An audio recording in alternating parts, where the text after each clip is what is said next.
Hello everyone, it's Brett here with a few friends. I love animals and I love sculpture, and for this project, we get to put the two of them together. Right, Georgia?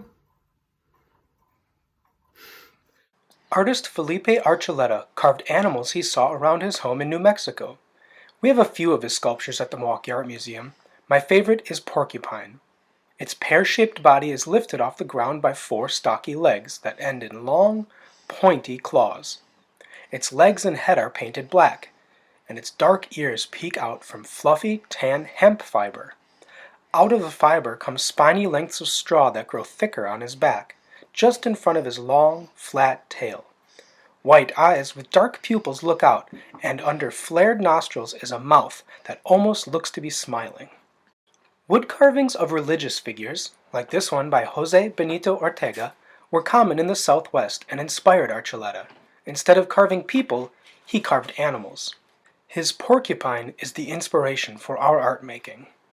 You'll need toilet paper, school glue, flour, warm water, toilet paper tube and or cardboard, scissors, and tape.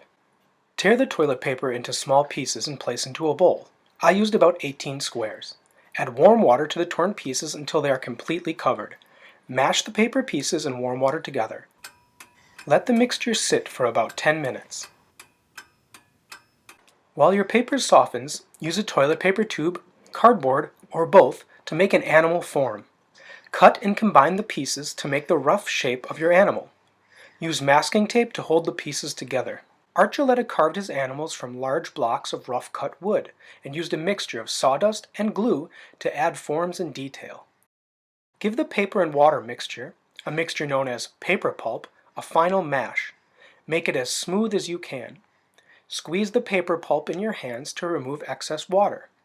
Place the moist pulp balls into a new bowl. Finish making the paper clay to add details to your sculpture. Add about 1 tablespoon of white glue to the pulp. This will make it very sticky.